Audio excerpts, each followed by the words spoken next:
जुनैद को देखकर सुंबल के दिल में गुदगुदी सी होने लगी थी। वो ये जानने के लिए बेचैन हो गई थी कि लड़का कौन है और इस हवेली में क्या करने के लिए आया है। जुनैद तो अपने कमरे में चला गया था और सुंबल इसी जगह खड़ी रही थी। जिसके कदमों की आवाज़ सुनकर जुनैद कमरे में चला गया था वो इस हवेली की मुलाजमा परवीन थी। परवीन के हाथ में फलों की टोकरी थी और वो सुंबल के कहने पर ही इसके साथ आई थी। सुंबल छत पर जाकर अपने पालतू तोते के साथ फल खाते हुए कुछ वक्त गुजारना चाहती थी। परवीन की आदत थी कि जब वो चलती थी जिसके पैरों से आवाज़ जरूर पैदा होती थी। सबको पता चल जाता था कि परवीन चल रही है। सुंबल छत पर चली गई थी लेकिन इसके दिलो दिमाग पर जुनैद की सूरत छाई हुई थी। एक जगह बैठकर सुंबल ने अपने तोते को कांधे से उतारकर अपने हाथ में लिया और गोद में बिठाकर परवीन से कहा, हमारी हवेली में कोई मेहमान आया है। हाँ बीबी जी, एक लड़का आया है, परवीन ने जवाब दिया। कौन है वो? सुंबल ने पूछा। शहर से आया है। अपने मालिक साहब की इस गांव में सब उनकी फैक्ट्री लगाना चाहते हैं। वैसे बीबी जी, मेरे मियाँ को भी फैक्ट्री में काम करने का बड़ा तजर्बा है। मालिक साहब से कहकर इसे भी नौकरी दिला दें। परवीन ने साथ ही अपने शोहर की सिफारिश कर दी। क्या नाम है इसका? सुंबल अपने ख्यालों में खोई हुई थी। मेरे शोहर का जी? परवीन ने पूछा। मैं इस मेहमान की बात कर रही हूँ, सुंबल बोली। नाम बड़ा मुश्किल है साहब, पता नहीं क्या कह रहे कि मलिक साहब ने इनको बुलाया था। परवीन याद करने लगी। क्या मुश्किल सा नाम है? सुंबल की निगाहें इस पर मरकूज थी। अब याद नहीं आ रहा। परवीन ने याद करते हुए सर को झटका दिया। जब याद आएगा तो बता दूंगी। ये शहर से क्यों आया है? हमारी हवेली में रहेगा? सुंबल ने पूछा। मलिक साहब ने मुझे कमरा साफ कराया था। उन्होंने कहा था कि मेहमान ने यहाँ रहना है, इनकी हर चीज़ का ख्याल रखना। वो साहब उनकी फैक्ट्री का सारा काम करेगा। परवीन ने बताया। पढ़ा लिखा है। सुंबल सोचने लगी। वो जुनैद के ख्यालों में खो गई। अजीब लड़की थी। शुरू दिन से ही इसने अपने दिलो दिमाग में शहर के ख्वाब बसाए हुए थे। इसके अंदर एक ही बात समाई हुई थी कि वो शादी करेगी तो किसी शहरी बाबू से करेगी, वरना इस हवेली की दहलीज को छोड़कर कहीं नहीं जाएगी। गांव में वो पैदा जरूर हुई थी लेकिन गांव की रग़बत कभी इसके दिल में पैदा नहीं हुई थी और ना ही वो गांव के लोगों को किसी खातिर में लाती थी। परवीन, एक काम तो कर। अचानक सुंबल बोली। बोले जी, क्या काम है? पता करो इसका नाम क्या है। सुंबल मुस्कुराई। परवीन भी जानती थी। वो भी आहिस्ता से मुस्कुराई और बोली, मैं नाम के ये भी पूछाती हूँ कोई शादीशुदा है कि कंवारा है। परवीन उठकर चली गई और सुंबल मुस्कुराती और शर्माती रही। परवीन जब जुनैद के कमरे तक पहुंची तो इसने दरवाज़ा खोलने से कबल कुछ देर सोचा और फिर दरवाजे पर दस्तक दे दी। 3-4 बार दस्तक देने के बाद भी जब दरवाज़ा न खुला तो इसने दाएं बाएं देखकर आहिस्ता से दरवाजे को खोला, अंदर झांका। कमरे में कोई भी नहीं था। इसने अच्छी तरह नज़र घुमाकर देखा और जुनैद नहीं था। परवीन को हैरत हुई कि मेहमान कहाँ चला गया। परवीन के कदमों से सीढ़ियों की तरफ चले गए। वो आहिस्ता आहिस्ता सीढ़ियाँ नीचे उतरी और चलती उस कमरे तक गई जो मेहमानों के साथ बातचीत के लिए मखसूस था। परवीन क्योंकि इस हवेली की एक एक जगह से वाकिफ इसलिए दरवाजे के पास खड़ी होने के बजाय दूसरी तरफ की खिड़की के पास चली गई। इस जगह से वो अंदर देख सकती थी क्योंकि लकड़ी का पट खुला हुआ था और जाली से अंदर देखना आसान था। कमरे में एक तरफ जुनैद बैठा हुआ था जबकि इसके सामने मलिक सादिक और उसका बेटा बशारत विराजमान थे, जबकि मंजूर कुर्सी पर बैठा हुआ था। मलिक सादिक के हाथ में कागज़ था। जुनैद बड़े रोब से ऐसे बैठा हुआ था जैसे वो इनसे अफसल हो। बात भी कुछ ऐसी ही थी। वो अपनी अहमियत का भरपूर फ़ायदा उठाना चाहता था। कागज़ एक तरफ रखकर सादिक बोला, ये सब आप ना भी लिखते तो मुझे मंजूर था। आप बस मेरी फैक्ट्री पर काम शुरू कर दें। इस फैक्ट्री को रातों रात खड़ी कर दें। मुआहिदा करना बहुत ज़रूरी मलिक साहिब। ये सब अगर आपको मंजूर है तो मैं काम शुरू करता हूँ। मुझे एडवांस में 5 लाख रुपए दे दें। मंजूर ने घूर कर जुनैद की तरफ देखा। मलिक सादिक के माथे पर एक भी शिकन नहीं उभरी थी। इसने मुस्कुराकर अपने बेटे की तरफ देखा और वो उठकर कमरे से बाहर चला गया। वैसे आप एडवांस की रकम रखें कि हाँ? मंजूर ने सवाल किया। बैंक में, जुनैद ने जवाब दिया। बैंक में? मंजूर का चेहरा सवाल निशान बन गया। जुनैद ने मुस्कुराकर मंजूर की तरफ देखा। इसमें इतना हैरान होने की क्या बात है? पैसा बैंक में रखा जाता है। मेरा मतलब है कि यहाँ तो एक ही बैंक है, वो भी छोटा सा, मंजूर ने कहा। गांव में दाखिल होते हुए जुनैद की निगाह इस बैंक ब्रांच पर पड़ी थी। इसका भी इसी बैंक में अकाउंट था जिसमें महज 5,000 रुपये थे। इस बैंक का एटीएम कार्ड इसके पर्स में मौजूद था। जुनैद ने मंजूर की इस बात का कोई जवाब नहीं दिया और बशारत कमरे में आ गया। इसके हाथ में पकड़े हुए 5-5 हज़ार रुपये की नोटों की गड्डी मलिक सादिक को देकर वो अपनी जगह पर बैठ गया। मलिक सादिक ने नोट जुनैद की तरफ बढ़ाते हुए कहा, मैंने आपकी तमाम बातें मान ली है, कोई एतराज़ नहीं किया, लेकिन मेरी भी एक शर्त है। वो क्या है? काम मुकम्मल होने से पहले मैं आपको इस गांव से जाने नहीं दूंगा। मलिक सादिक ने मतानत से अपनी शर्त बयान की। जब तक आपकी फैक्ट्री चालू नहीं हो जाएगी मैं इस गांव से बाहर कदम नहीं रखूंगा, जुनैद ने बड़े एतमाद से कहा। मलिक सादिक इसकी बात सुनकर मुस्कुराया और नोटों की गड्डियां इसकी तरफ बढ़ा दी। जुनैद ने अपनी जेब से कागज़ निकाला और मलिक सादिक की तरफ बढ़ाते हुए कहा, इस अकाउंट में ये पैसे ट्रांसफ़र करके मुझे रसीद दे दें। मलिक सादिक ने इसके हाथ से कागज़ दिया और एक बार में पैसे और कागज़ अपने बेटे की तरफ बढ़ा दिए। वो दोनों चीज़ें लेकर कमरे से बाहर चला गया। बशारत ये काम मजबूरी से कर रहा था। मैं उस जगह का जायज़ा लेना चाहता हूँ जहाँ आप फैक्ट्री लगाना चाहते हैं, जुनैद बोला। हाँ हाँ क्यों नहीं, लेकिन कुछ देर इंतज़ार करना होगा। जैसे ही बशारत पैसे जमा करा के आता है मैं इसे आपके साथ भेज देता हूँ, मलिक सादिक ने कहा। ठीक है, फिर आप इस एग्रीमेंट पर अपने दस्तखत कर दें, जुनैद बोला। मलिक सादिक ने एक नज़र मंजूर की तरफ देखा और कलम निकाल कर बादिल खास्ता इस पर दस्तखत कर दिए। जुनैद ने कागज़ तय करके जेब में रखा और खड़ा हो गया। तब तक मैं अपने कमरे में हूँ। मलिक सादिक ने मुलाजिम को आवाज़ दी और जुनैद को इसके साथ कमरे में भेज दिया।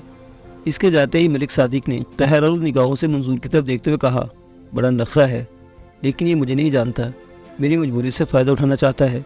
फैक्ट्री लग जाए तो मैं इसको निचोड़ कर इस पर खर्च किया हुआ पैसा निकाल कर दम लूँगा। क्यों नहीं जी, क्यों नहीं। मंजूर ने भी हाँ मिलाई। ऐसा ही करेंगे, अपने आप को हम पर भी बड़ा अफसर समझता है। कोई बातें भी नखरा दिखाना इसका काम है और इसका नखरा उठाना मेरी मजबूरी है। इसके बाद मेरी जूती की नोक होगी, इसका सर होगा। मलिक सादिक ने दांत पीस कर ऐसे कहा जैसे अभी सचमुच इसकी जूती की नोक के नीचे जुनैद का सर हो। परवीन ने ये सब बातें सुनी तो एक बार फिर ऊपर की तरफ भागी और जाते से दो बातें अपनी तरफ से मिलाकर सुंबल को बता दी। परवीन ने इसे यह भी बता दिया था कि उसका नाम जुनैद है। सुंबल ने वो नाम दिल में कई बार दोहराया और कई बार इसके होंठों पर मुस्कुराहट आया हुई थी। इसकी आंखों में जुनैद का चेहरा घूम रहा था। इस वक्त जुनैद कहाँ है, सुंबल ने पूछा। वो अपने कमरे में गए हैं, परवीन ने बताया। सुंबल ने एक नज़र परवीन की तरफ देखा और कहा, मैं जा रही हूँ जुनैद से मिलने के लिए। आप उसके कमरे में जाएंगी? एकदम परवीन ने हैरत से पूछा, ये क्या कर रही हैं आप? हाँ, इसमें क्या है, इसके कमरे में ही तो जा रही हूँ, कौन सा आग के समंदर में कूद रही हूँ। सुंबल के लहजे में लापरवाही थी। अगर मलिक साहब को पता चल गया तो जानती हैं ये आग के समंदर से भी बढ़कर हो जाएगा, परवीन ने कहा। मुझे इस बात का डर नहीं है। मुझे अपने ख्वाब की ताबीर के लिए किसी भी बात की परवाह नहीं है। मुझे अपनी ज़िंदगी और ख्वाब ज़्यादा अजीज़ हैं। सुंबल ने अपना पालतू तोता कंधे पर बिठाया और सीढ़ियों की तरफ लपकी। जुनैद के कमरे के पास पहुंचकर सुंबल ने एक नज़र दाएं देखा और फिर दरवाजे पर हल्की सी दस्तक दे डाली। कुछ देर के बाद जुनैद ने जो ही दरवाज़ा खोला और इसकी निगाह सुंबल पर पड़ी तो वो एकदम चौंक पड़ा। मेरा नाम सुंबल है और मैं मलिक सादिक की बेटी हूँ, सुंबल ने पुरेतमा लहजे में अपना तारुफ कराया। जुनैद की समझ में नहीं आ रहा था कि वो क्या कहे। कहिए, कहने के लिए तो आई हूँ, एक तरफ होंगे तो मैं अंदर आना चाहती हूँ, सुंबल बोली। जुनैद एकदम दरवाजे की एक तरफ हट गया। सुंबल अंदर चली गई और जुनैद ने कमरे का दरवाज़ा बंद कर दिया। सुंबल ने कमरे का जायज़ा ऐसे लिया जैसे वो पहली बार ये कमरा देख रही हो। फिर वो बोली, आप शहर से आए हैं? जी, जुनैद ने मुख्तसरन कहा। आपका नाम जुनैद है? सुंबल ने घूमकर जुनैद की तरफ देखा। जी, मेरा नाम जुनैद ही है। जुनैद इसके सामने अपने सीने पर हाथ बांधकर खड़ा हो गया। इसकी निगाहें सुंबल के खूबसूरत चेहरे पर थी। आप फैक्ट्री लगाने के लिए आए हैं? अपने काम के बड़े पैसे लेते हैं आप। आपके बीवी बच्चे तो बड़े खुशहाल हो गए, सुंबल कहकर मुस्कुराई। मेरे बीवी और बच्चे नहीं हैं, मैं गैर शादीशुदा हूँ। जुनैद इस सवाल का मतलब समझ गया था, बल्कि मेरा दुनिया में भी कोई नहीं है। सुंबल को ये सुनते ही इत्मीनान सा हो गया। इस हवेली में आपको देखकर मुझे सबसे ज़्यादा खुशी हुई थी। जानते हैं क्यों? क्योंकि मुझे पढ़े लिखे लोग पसंद हैं, जो डिसेंट हो, अच्छा लिबास पहनते हो, उनके बोलने का अपना ही अंदाज हो। इस गाँव में रहने वाले जाहिल और गवार की तरह ना हो, जिनको ना बात करने का सलीका है और ना पहनने का। जब गांव के लोगों की बात आई तो सुंबल का लहजा नफरत आमेज हो गया था। तालीम हो तो जाहिलियत नहीं रहती। मुझे खुशी हुई कि आप पढ़े लिखे लोगों को पसंद करती हैं, जुनैद बोला। अपने बाप की लाडली हूँ। मेरे बाप के पास इतनी जायदाद था कि कोई इसके बारे में सोच भी नहीं सकता। मेरे बाप से भी ज़्यादा जायदाद वालों के हाथ से मेरे रिश्ते आए थे, लेकिन मैंने साफ इनकार कर दिया था। जानते हैं क्यों? सुंबल ऐसे बात कर रही थी जैसे वो जुनैद को बहुत पहले से जानती हो। मुझे क्या पता है क्योंकि आपने इन रिश्तों को क्यों ठुकरा दिया था? जुनैद मुस्कुराया। ये तो आप मुझे बताएंगी, मुझे पता चलेगा ना? सुंबल ने जुनैद की आंखों में देखा। क्योंकि मैं किसी शहरी बबू से शादी करना चाहती हूँ, जो पढ़ा लिखा हो और हर चीज़ का शूर रखता हो, जैसे आप। मैंने BA किया है, तालीम याफ्ता हूँ, अपना अच्छा बुरा सोच समझती हूँ। किसी शहरी लड़की से शादी करना क्या मुश्किल है? आपके वालिद साहिब शहर के किसी अच्छे ख़ानदान से ताल्लुक़ जोड़कर आपके रिश्ते की बात पक्की कर सकते हैं। जुनैद बोला, ये तो कोई मुश्किल काम नहीं है, उनको ऐसा करने की ज़रूरत नहीं है। अब सुंबल ने अपने तोते की चोंच को अपनी शहादत की उंगली से छूते हुए कहा। वो क्यों? जुनैद ने पूछा। आप जो आगे हैं, सुंबल ने एकदम कह दिया। जुनैद एक लम्हे के लिए ठटका। इसी दौरान दरवाजे पर दस्तक हुई और जुनैद ने चौंक कर दरवाजे की तरफ देखा। सुंबल इत्मीनान से अपनी जगह खड़ी रही। दरवाजे पर एक बार फिर दस्तक हुई और जुनैद ने सुंबल से सरगोशी की। शायद आपके भाई होंगे, खोले दरवाज़ा और देखे कौन है। सुंबल कहकर कुर्सी पर बैठ गई। जुनैद डर रहा था। सुंबल के चेहरे पर कोई डर और खौफ नहीं था।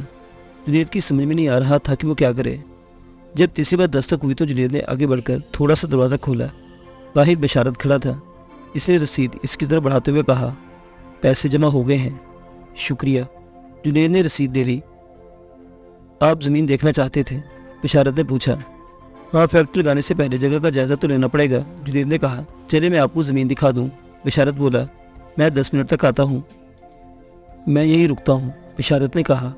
नहीं, आप जाएं। 10 मिनट के बाद मुलाजिम को भेज दें, मैं उसके साथ आ जाऊँगा। जुनैद ने कहा।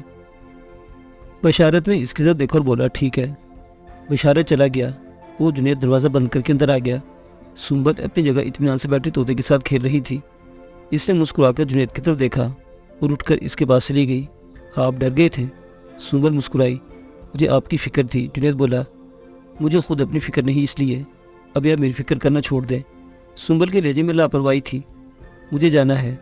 जुनैद ने चंद सानी की खामोशी के बाद कहा, ये डर और खौफ निकाल दीजिए, क्योंकि मुझे आपसे मोहब्बत हो गई है। आप पर कोई आँच नहीं आने दूंगी। सुंबल एक बार फिर मुस्कुराई और कमरे से बाहर चली गई। जुनैद इसके जुनूनीपन पर मुतहय्यर था और वो ये भी सोच रहा था कि जिस काम के लिए इसे मलिक खलील ने भेजा है, इसे अंजाम देना तो इसके लिए बहुत ही सहल है। कुछ देर के बाद वो बशारत और मंजूर के साथ वो जगह देखने के लिए चला गया जहाँ मलिक सादिक फैक्ट्री लगाना चाहता था। हद निगाह मलिक सादिक की ही ज़मीन थी। चलते चलते वो उस ज़मीन के पास पहुँच गई जिसको दो तरफ से सड़क लगती थी। जुनैद ने इस ज़मीन की तरफ गौर से देखा और बोला, फैक्ट्री लगाने के लिए जगह मौजूद है। इस ज़मीन को दो तरफ से सड़कें लगती हैं। किसी भी फैक्ट्री की आमदोरफ्त के लिए ये जगह मौजूद है। हम इसी जगह फैक्ट्री लगाएंगे। जुनैद बोला। बशारत और मंजूर ने एक दूसरे की तरफ देखा और बशारत ने कहा, यहाँ हम फैक्ट्री नहीं लगा सकते।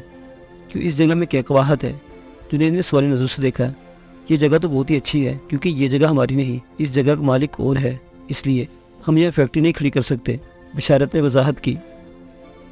मैं तो समझा था कि ये जगह भी आपकी ही है। आप मेरी मानिए, जगह भी जिसकी भी है, इससे ख़रीद लें। जुनैद बोला। ये जगह एक बहुत बड़े प्रॉपर्टी डीलर मुश्ताक अहमद की है। हमारे इससे ताल्लुकात हुए, लेकिन मालूम नहीं कि वो ये जगह फ़रोख्त करता भी है कि नहीं। बशारत ने सोचते हुए बोला, जबकि मंजूर की निगाहें मुसलसल जुनैद को घूर रही थी। इन लोगों ने जगह बेचने के लिए ख़रीदी होती है, आप उनसे जगह ख़रीद लें। फैक्ट्री इस जगह लगेगी तो आपको फ़ायदा होगा, दोनों तरफ से आमदोरफ्त रहेगी। जुनैद ने जोर दिया।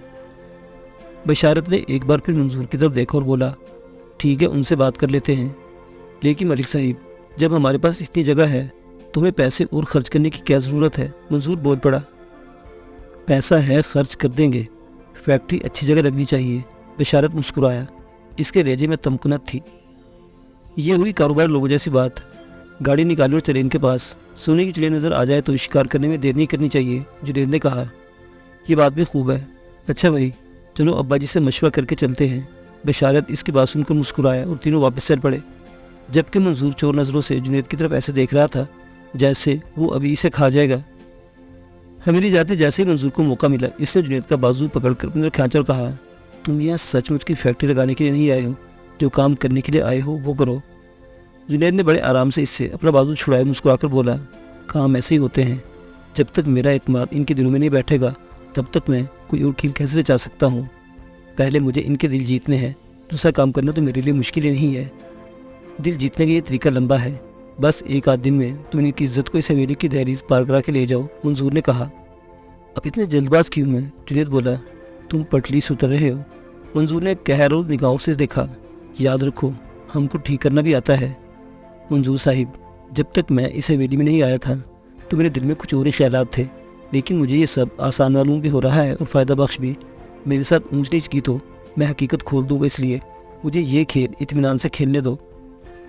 मुझे अभी अपने अकाउंट में कुछ और पैसा भी मुंतकिल कराना है। जुनैद कहकर मंजूर का गाल थपथपाया और इसे खीरा छोड़कर अपने कमरे की तरफ चला गया।